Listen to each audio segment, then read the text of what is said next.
time is already here. Not as a topic, not as a problem, just here. Before it is named, before it is noticed, it moves without asking. It does not wait for readiness. It does not need attention to continue. There is no signal that starts it, no moment where it begins again. Even when nothing is happening, time is still happening. Even when there is no activity, even when there is no intention. This is not new. It has always been this way. Time is not something entered. It is something already lived inside. There is no threshold to cross, no step into it. A morning opens, an afternoon closes. A night arrives without negotiation. These transitions do not ask permission. They do not pause for reflection. There is no pause button. There is no rehearsal. There is no trial run. There is no reset. There is only presence and then passing. One moment held, then released. Everyone shares this condition. Different lives, different places, different stories, different rhythms of movement, different densities of experience, but the same movement underneath. Time does not speed up for some and slow down for others. It moves evenly, without regard. It does not respond to urgency. It does not slow for difficulty. This sameness is rarely noticed. It is too close, too ordinary. It does not stand out. It blends into everything else. Time feels like air in a room, invisible until something changes. It is only noticed when disrupted, only felt when constrained. This first layer of time is neutral. It does not ask for efficiency. It does not demand meaning. It does not reward or punish. It simply continues. And most of the time, that continuation goes unremarked.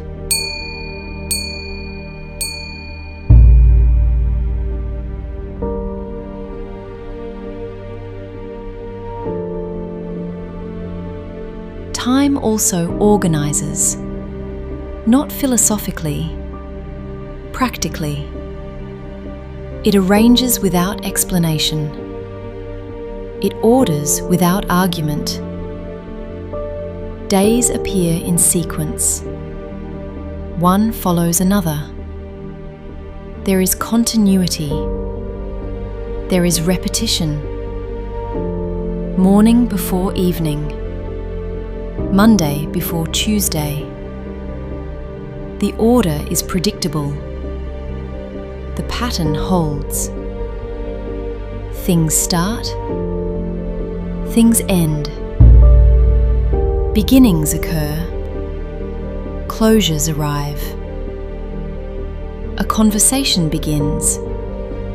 It stops. There is an opening. There is a finish. A project opens. It closes. These movements are familiar. They do not surprise. This ordering is not dramatic. It is functional.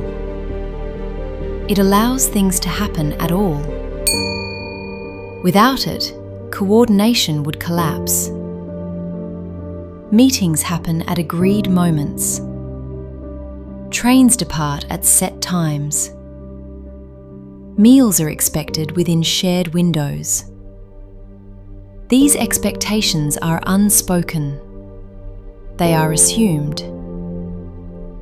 Time becomes a shared reference, not owned, not negotiated. No one decides it each day, just assumed. You show up when others show up. You wait when others wait. You arrive because arrival is timed. You leave because leaving is timed. Even disagreement depends on time. This is too late. This is too early. The language already exists. It is already prepared. This layer of time is still neutral. It does not judge. It aligns. It brings things together. It separates them cleanly. It allows movement together. It keeps things from overlapping endlessly. This is time as structure, not yet pressure, not yet loss, not yet urgency, just ordering. It works quietly, without calling attention to itself.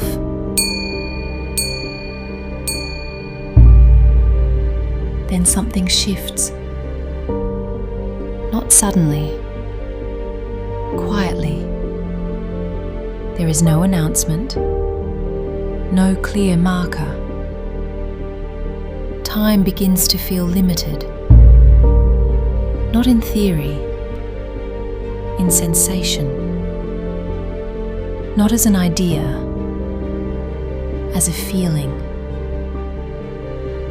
There is a sense of shortage, a subtle compression. The space feels tighter. The margin feels thinner. The day feels smaller than what it holds. The contents exceed the container. Things are not finished, but the clock keeps moving. The movement does not stop. The ending still arrives. No choice has been made, yet pressure appears. There is no decision point, no moment of consent. A feeling of running out arrives without asking permission. It settles in. It stays. This is not about mistakes. It is about pacing. Nothing went wrong. The rhythm shifted. Time, still moving evenly, begins to feel unequal. There is not enough of it. The sense is immediate. The conclusion feels obvious. This is the entry point. Not into chaos, into framing. Nothing breaks. Nothing collapses. Time has not changed. The way it is held has. That change is felt before it is understood. Days start to feel like containers, not just sequences. Spaces. Spaces to be filled. Some days feel full before they begin. The weight is already there. Others feel empty and exposed. They ask to be filled. A full day feels heavy. An empty day feels wasted. Neither feels neutral. Language tightens around this. Packed, free, overloaded. These words appear easily. Time becomes something that can be used well or badly. It gains moral tone. A day can be wasted. A day can be saved. The evaluation arrives early. The container metaphor settles in. It becomes natural. It feels obvious. What fits matters. What spills over creates tension. There is not enough time for everything. Some things must be cut. Some things must wait. Even rest becomes an item competing for space. It must justify itself. The day does not expand. It resists. No matter how full it is, this resistance stabilizes the frame. It becomes reliable. Time is no longer just passing. It is something to manage. That framing tends to hold once it appears. At this point, a limit becomes a problem. Every day has always ended. That was never optional. The ending was always there. But now the ending feels like loss. Something unfinished is carried forward. Constraint turns into scarcity. The neutral fact of finitude becomes an issue to solve. Something must be optimized. Something must be improved. Time stops being a background condition. It becomes an obstacle, something to work against. The same hours exist, but they are no longer quiet. They press. They push. They demand prioritization. Scarcity appears not because time changed, but because meaning was attached to its limits. The clock did not tighten. The interpretation did. This is the transition from something given to something insufficient. It happens without needing a clear moment. Once time is scarce, it must be measured. It must be seen. It must be tracked, cut into units. Hours appear as blocks. Minutes become segments. Edges become visible. Deadlines rise as edges. They define borders. Targets define what must fit inside. They shape expectation. Tracking begins, not as control, as reassurance. Counting becomes normal. How long did that take? How much time is left? These questions repeat. Schedules harden. They become firm. Time is no longer just passed through. It is inspected, looked at, checked, compared to plans, compared to expectations. The measurement does not create scarcity. It reveals it repeatedly. Each check reinforces the frame. There is less time than needed. The conclusion feels constant. This is not an accusation. It is a structure. And structures tend to repeat what they show.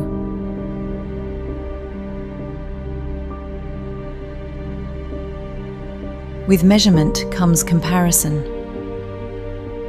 Not just of tasks, of lives. Some people are fast, others slow. Some are productive, others behind. Time enables ranking without speaking.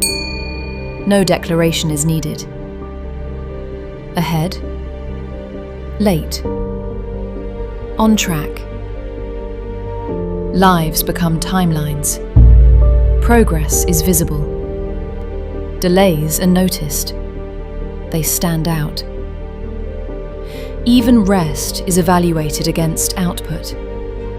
It must be earned. The clock becomes a silent judge. No words are required. The comparison runs continuously. It does not switch off. This closes the mechanism. Time has become a scarce resource, measured, cut, and compared. Once in place, the loop feels self-maintaining.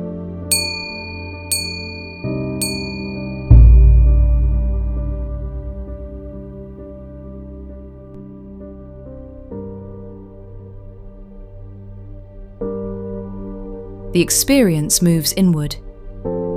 Scarcity is now lived. It is no longer abstract. Urgency becomes background noise, always present. There is always something not done, something waiting. Checking happens automatically. What time is it? How long is left? The questions appear without effort. Even without external pressure, the internal one continues. A sense of never enough settles in. Not enough hours, not enough days. The body responds. Speed increases. Attention fragments. The response is immediate. This is not a failure. It is an adaptation. Living under scarcity reshapes perception. The shift is felt as normal rather than chosen.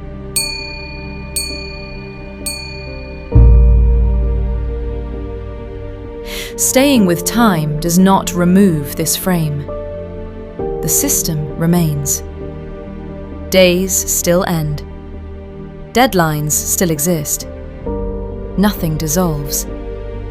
Scarcity is not corrected here. It is noticed. Time is still a constraint, but the constraint is no longer hidden. Scarcity is seen as framing, not as a personal flaw. The experience continues as it is. The pressure does not disappear, but it becomes recognizable. Time moves. You move within it. Nothing resolves. The mechanism remains visible. And in that visibility, time is still here, passing evenly, while being lived as scarce. How does it feel to notice that both are happening at once for you?